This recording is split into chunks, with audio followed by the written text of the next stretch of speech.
What's up, guys? It's Rob here, and today we've got to talk about sundial stock and a interesting subject regarding sundial stock, right? We're going to talk about the reverse stock split potential that sundial has. We're going to talk about, first of all, what is a reverse stock split, how it could affect sundial if they're going to end up doing it, and what that would cause overall for the stock in general in terms of pump potential and all kinds of things. So we'll start off taking a look at the chart and acknowledging why sundial might need a reverse stock split. Now, you guys know that in order for a stock to remain listed on the NASDAQ, there are compliance requirements. And one of those requirements are that a stock must trade above $1 for a certain period of time and can't fall below $1 for too long. Now, sundial has been below $1 for many, many months now. And in order to regain compliance, sundial has to be trading above $1 for 10 consecutive trading days, okay?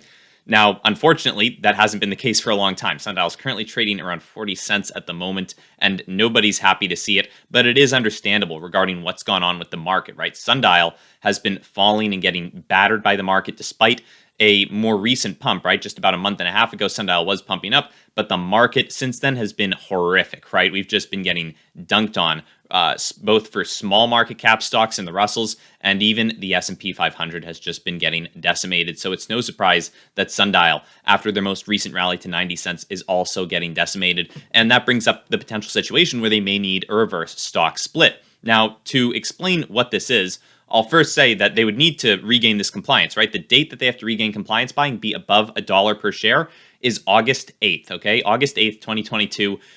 So they've got a couple of months at this point, but the way a reverse stock split would essentially work, this is a simplified example, is imagine that you have two shares of a stock and they both trade at 50 cents per share.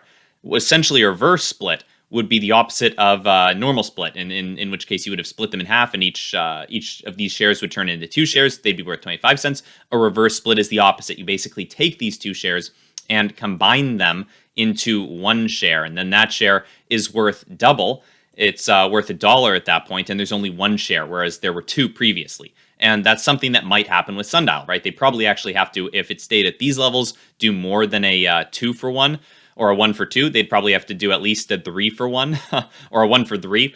And just to get sundial above $1, because currently it's trading at 40 cents right now. So they'd have to combine more than two shares to get it above $1.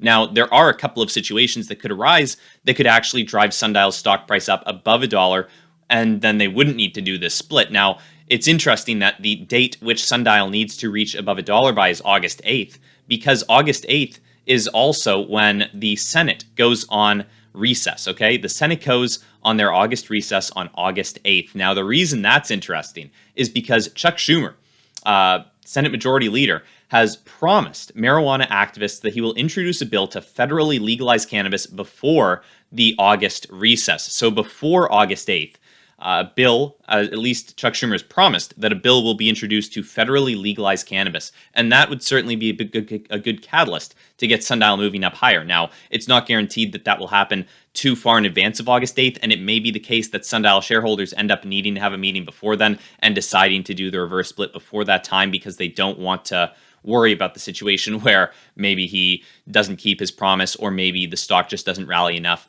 to actually get it above $1, even if he does keep his promise, right? That's a potential situation, and hopefully he will keep the promise. Hopefully sundial will be moving up, but we still might see a reverse stock split regardless. However, there is a situation that could arise where if he does introduce this bill sooner rather than later, we may end up with a very nice situation on our hands where we don't need a reverse stock split. Now, the ups and downs, the positives and negatives, or pros and cons of a reverse stock split are, well, obviously, there would be fewer shares available. There basically just reduces the float if we do see that split happen. That would mean that, there are fewer shares for people to have, and the share price would be higher. Now, it doesn't actually change the value if you're holding the stock, right? If you have 10 shares of the stock and it's trading at 50 cents, you would then just have 5 and it would be trading at $1. You'd have the same amount of value. It shouldn't theoretically change how much money you're actually capable of making if you're holding the stock right now, right? It's mostly a psychological thing. You see the stock price as either a higher number or a lower number. And at the end of the day, there would be fewer shares available, so it wouldn't actually affect the fundamentals of how high the stock could possibly pump if we did see that split. So it would not be the worst thing in the world. But all in all, people do like seeing those higher share counts, right? If you've amassed a ton of sundial shares, if you say have 50,000 sundial shares, you're not going to like the idea that all of a sudden you just have 25,000, right? You'd rather those shares just go up in value naturally, and that's completely understandable. But what's important to understand is that it is a psychological concept, right? It's not actually changing the dollar value that you have in your accounts. And hopefully that comes across, right? Hopefully I've done a good enough job of explaining that. And at the end of the day, I'm fine either way, right? If they decide to do the reverse split, fine, so be it. It doesn't actually affect how much money would be in my account. So it doesn't really matter to me.